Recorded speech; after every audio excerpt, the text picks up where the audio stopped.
Hello everyone, welcome to my channel. आज हम करेंगे क्लास 12 बिजनेस स्टडीज़। चैप्टर होगा हमारा बिजनेस फाइनेंस और टॉपिक करेंगे हम role of financial management. So guys, financial management का क्या रोल है वो आज पढ़ रहे हैं इस वीडियो में।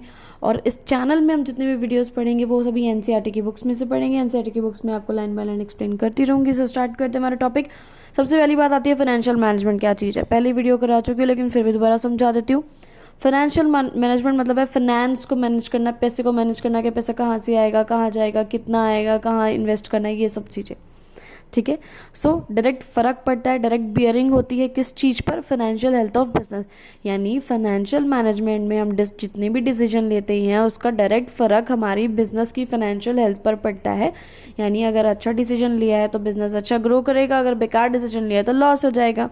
सो हमारे बिजनेस में कुछ फाइनेंशियल स्टेटमेंट्स होती हैं जैसे कि बैलेंस शीट और प्रॉफिट एंड लॉस अकाउंट। ये सभी हमें क्या बताते हैं कि हमारे बिजनेस की फाइनेंशियल पोजीशन और फाइनेंशियल हेल्थ कैसी है। जैसे कि अगर हम बैलेंस शीट की बात करें, एसेट्स ज़्यादा होते हैं, इसका मतलब फाइनेंशियल हेल्थ अच्छी होती है।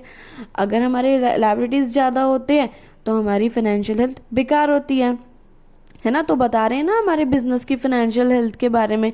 Almost all items in the financial statement of a business, सब पे फर्क पड़ता है। चाहे कोई भी आइटम हो बिजनेस में, हर चीज पर फर्क पड़ता है कि हमने जो है क्या डिसीजन लिया है, फाइनेंशियल मैनेजमेंट में क्या डिसीजन लिया है, उसका फर्क हर चीज पर पड़ता है। अब देखते हैं किन किन ऐसी चीजें हैं जिन पर फाइनेंशियल मैनेजमेंट का असर पड़ता है, इफेक्ट पड़ता है। सो गाइस, इतना लंबा चौड़ा भाषण आपको लिखने की जरूरत नहीं एग्जाम में, थोड़ा बहुत मेंशन करके बस ये सब चीजें लिख देना कि भाई कौन कौन सी ऐसी चीजें हैं जो इफेक्टेड होती है अगर हम फाइनेंशियल मैनेजमेंट का डिसीजन लेते हैं तो।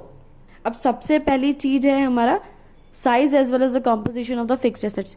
यानी हमारे फिक्स्ड एसेट्स कितने होंगे, ज़्यादा होंगे, कम होंगे, बड़ी मशीनें होंगी, छोटी मशीनें होंगी, 4 मशीनें होंगी, 400 मशीनें होंगी। ये सभी चीज़ का इफेक्ट किस चीज़ पे पड़ेगा जब हम फाइनेंशियल मैनेजमेंट में डिसीजंस लेंगे। एग्जाम्पल देखते हैं। हमने कैपिटल बजटिंग डिसीजन, यानी वो डिसीजन जिसमें डिसाइड किया जाता है कि हमें कितना पैसा फिक्स्ड एसेट्स में लगाना है, वो होता है कैपिटल बजटिंग डिसीजन। ये फाइनेंशियल मैनेजमेंट का पार्ट है। ठीक है। सो फाइनेंशियल मैनेजमेंट में हमने क्या डिसाइड करा, पूरा 100 करोड़ लगाएंगे फिक्स्ड एसेट्स पर। तो इससे क्या हुआ भाई, साइज ऑफ फिक्स्ड एसेट्स जो है रेज बढ़ गया, है ना। आपको सिर्फ एग्जाम में ये लिखना है कि आपके जो फिक्स्ड एसेट्स से उस पर फ़र्क पड़ता है जब आप फाइनेंशियल मैनेजमेंट में डिसीजन लेते हैं। सपोज आपने डिसीजन लिया कि आप 100 करोड़ के फिक्स्ड एसेट्स लगाएंगे, इसकी वजह से आपके फिक्स्ड एसेट्स बढ़ गए, है ना। लेकिन अगर ने सेम यही डिसीजन लिया होता, नहीं भाई इस साल हम 1 रुपया भी नहीं लगाएंगे फिक्स्ड एसेट्स पे, तो फिक्स्ड एसेट्स नहीं बढ़ते, उतने ही रहते। बात आती है अब करंट एसेट्स की। भाई करंट एसेट्स पर भी इफेक्ट पड़ता है कि आप फाइनेंशियल मैनेजमेंट में क्या डिसीजन ले रहे हो। जैसे कि आपने अभी ऊपर डिसाइड किया था increase in the investment of fixed assets, कि आप फिक्स्ड एसेट्स में पैसा लगाएंगे, मशीन्स और खरीदेंगे। इसकी वजह से क्या हुआ, increase in the working capital requirements. आपकी करंट एसेट्स यानी वर्किंग कैपिटल की जरूरत पड़ी आपको। क्यों पड़ी? अभी आपने बहुत सारी मशीनें ली तो उन मशीनों के लिए आपको प्रोडक्शन बढ़ानी पड़ेगी, रॉ मटेरियल लाना पड़ेगा और लेबर्स लानी पड़ेगी, है ना। बहुत सारी चीज़ें बढ़ जाएगी जिसकी वजह से आपको करंट एसेट्स ज़्यादा रखने पड़ेंगे, वर्किंग कैपिटल की ज़्यादा ज़रूरत पड़ेगी। तो फ़र्क पड़ा ना फाइनेंशियल मैनेजमेंट में, जो भी हमने डिसीजन लिया उसका करंट एसेट्स पर भी फ़र्क पड़ा और फिक्स्ड एसेट्स पर भी फ़र्क पड़ा। अब जैसे कि क्रेडिट पॉलिसी पे भी फ़र्क पड़ता है। हमने सोचा थोड़ा लिबरल क्रेडिट पॉलिसी लेते हैं, आराम से सबको उधार देते हैं तो हमारे डेटर्स बढ़ जाएंगे। डेटर्स वो लोग होते हैं जो हमसे उधार में सामान लेते हैं, तो वो लोग बढ़ जाएंगे ना, हमें पैसे देने वाले लोग।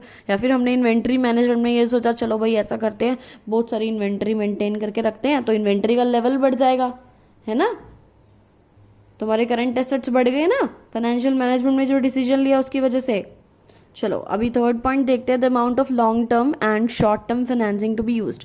लॉन्ग टर्म फंड्स अरेंज करने हैं या शॉर्ट टर्म फंड्स अरेंज करने हैं, इस चीज़ का भी फर्क पड़ता है फाइनेंशियल मैनेजमेंट में डिसीजन लेने में। क्यों भाई, क्यों फर्क पड़ता है? क्योंकि फाइनेंशियल मैनेजमेंट में मैंने आपको स्टार्टिंग में बताया था, हम डिसाइड करते हैं कि पैसा कहाँ से आएगा, कितना आएगा, कितने समय के लिए खरीदना है, ये सारी चीज़ें डिसाइड करते हैं।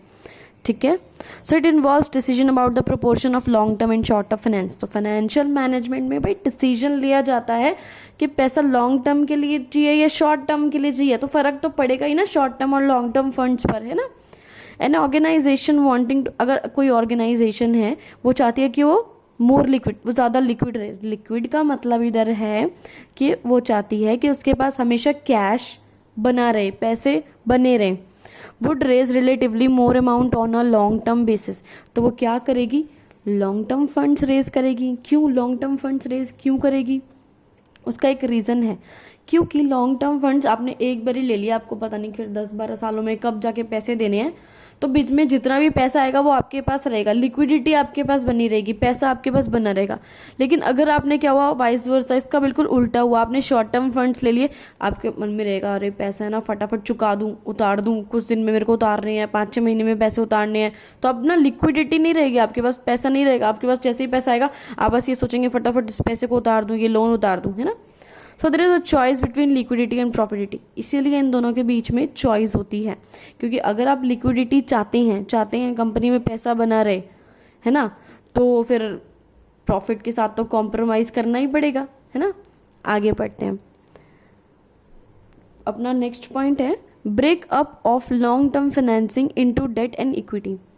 अभी क्या होता है, फाइनेंशियल मैनेजमेंट में हम ये भी डिसाइड करते हैं कि जो पैसा रेज कर रहे हैं वो डेट में से रेज करेंगे या इक्विटी से रेज करेंगे। डेट्स हमारे होते हैं जैसे कि लोन वगैरह कर लिया, बोरो कर लिया किसी से पैसे, इक्विटी होगी जैसे हमने इक्विटी शेयर्स इशू कर लिया, रिटेन अर्निंग्स यूज़ कर ली। तो ये डिसीजन भी लिया जाता है भाई आपका फाइनेंशियल मैनेजमेंट में। Of the total long term finance the proportion raised by the way of debt और equity is also financial management decision. अभी यही बात बताई थी कि फाइनेंशियल मैनेजमेंट डिसाइड किया जाता है कि पैसा डेट के थ्रू रेज किया जाएगा या इक्विटी के थ्रू रेज किया जाएगा। The amounts of debt and equity share capital, preference share capital are affected by the financial decision. फर्क तो पड़ेगा ही, सोचने वाली बात है भाई। फाइनेंशियल मैनेजमेंट में हम डिसाइड ही यही करते हैं कि इनके थ्रू पैसा कितना कितना रेज करना है और कितना रेज नहीं करना है, तो इफेक्ट पड़ेगा इन सब पर भी। नेक्स्ट देखते हैं और किस चीज़ पर इफेक्ट पड़ेगा। हम इस रोल में सिर्फ अब तक यही पढ़ रहे हैं कि फाइनेंशियल मैनेजमेंट में जो डिसीजन लेते हैं उसका इफेक्ट किस किस चीज़ पर पड़ेगा। देखो, all items in the profit and loss account. अभी सोचने वाली बात है, यहाँ फाइनेंशियल मैनेजमेंट पैसे से रिलेटेड डिसीजन ले रहे हैं। यहाँ P&L अकाउंट पे क्या फ़र्क पड़ेगा, इंटरेस्ट, एक्सपेंस, डेप्रिसिएशन, इस पर क्या फ़र्क पड़ेगा भाई, फर्क पड़ेगा, बहुत पड़ेगा। देखते कैसे। हायर अमाउंट ऑफ डेट, अगर हमने बहुत सारा डेट के थ्रू पैसा रेज कर लिया, बोरो कर लिया, हमें इंटरेस्ट तो देना पड़ेगा। इंटरेस्ट देंगे, हमारा खर्चा बढ़ेगा। हमारा खर्चा बढ़ने से क्या होता है, प्रॉफिट एंड लॉस अकाउंट में हमारा प्रॉफिट कम आएगा, लॉस ज़्यादा आएगा, है ना। Similarly use of higher equity means entail higher payment of dividends. ज़्यादा इक्विटी अगर हम लाते हैं अपनी कंपनी में, यानी इक्विटी के थ्रू पैसा रेज करते हैं, तो डिविडेंड ज़्यादा देना पड़ेगा। या हम बिजनेस को एक्सपेंड करना चाहते हैं, which is a result of capital budgeting decision, it is likely to affect the virtually all items in the profit and loss account of the business, है ना। हम सोच रहे हैं चलो हम थोड़ा सा पैसा लगा देते हैं, इन्वेस्टमेंट कर देते हैं ज़्यादा, जिसकी वजह से जो है हमारी सेल हो जाएगी, है ना। ये सोचकर हम पैसा ला रहे हैं, लेकिन हम ये भी तो सोचेंगे ना कि हमारे एक्सपेंसेस भी तो बढ़ेंगे ना। बिजनेस को एक्सपेंड करने का क्या मतलब है, एक्सपेंसेस भी तो बढ़ रहे हैं, हमारे खर्चे भी तो ज़्यादा हो रहे हैं। तो प्रॉफिट एंड लॉस अकाउंट पे भी फ़र्क पड़ेगा जब हम फाइनेंशियल मैनेजमेंट का डिसीजन लेंगे। तो लास्ट में एक लाइन लिखी है, in other words it can thus be stated that the financial statements of a business have been largely determined by the financial management decisions taken earlier. जैसे कि पहले सेम बात बताई थी, सेम वही बात कॉपी करी हुई, इतना सब मेंशन करने की जरूरत नहीं एग्जाम में कि फाइनेंशियल मैनेजमेंट में जो भी डिसीजन लेते हैं उस पर फ़र्क पड़ता है हमारी फाइनेंशियल स्टेटमेंट्स का। Similarly the future financial statement would depend upon the past as well as the current financial decision. Financial decision चाहे पास्ट में लिया हो चाहे अभी ले रहे हो, उस पर भी फाइनेंशियल स्टेटमेंट का फ़र्क, उस पर भी पड़ता है इफेक्ट। ये भी वही सेम बात है, बार बार रिपीट कर रहे हैं। Thus, the overall financial health of a business is determined by the quality of its financial management. फिर वही बकवास बात बोल रहे हैं कि फाइनेंशियल मैनेजमेंट अगर हमने अच्छी क्वालिटी, मतलब यहाँ पे अच्छी तरह से डिसीजन लिया है तो हमारी फाइनेंशियल हेल्थ अच्छी बनी रहेगी। गुड फाइनेंशियल मैनेजमेंट, अभी अगर अच्छा फाइनेंशियल मैनेजमेंट करते हैं, अच्छे से डिसीजन लेते हैं, तो इसका मेन एम होता है भाई क्यों हम ऐसा अच्छा डिसीजन ले, उससे क्या हो जाता है, at mobilisation of financial resources at lower cost. अगर हम अच्छा डिसीजन लेते हैं तो हम किस टाइप का डिसीजन लेंगे कि हमारे जो फाइनेंशियल रिसोर्सेज यानी हमारा जो पैसा है हम उसे लो कॉस्ट में अरेंज करेंगे। यहाँ पे मोबिलाइजेशन का मतलब है अरेंज करना, प्रोक्योर करना।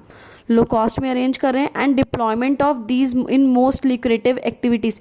डिप्लॉयमेंट मतलब है इनका यूटिलाइज, इनका जो यूटिलाइज कर रहे हैं वो मोस्ट लिक्रेटिव एक्टिविटीज़, यानी ऐसी जगह पैसा इन्वेस्ट कर रहे हैं जहाँ से हमें बहुत सारा बेनिफिट यानी प्रॉफिट मिलने वाला है। इसी के साथ ये टॉपिक खत्म हुआ। Thanks for watching this video, please like share and subscribe.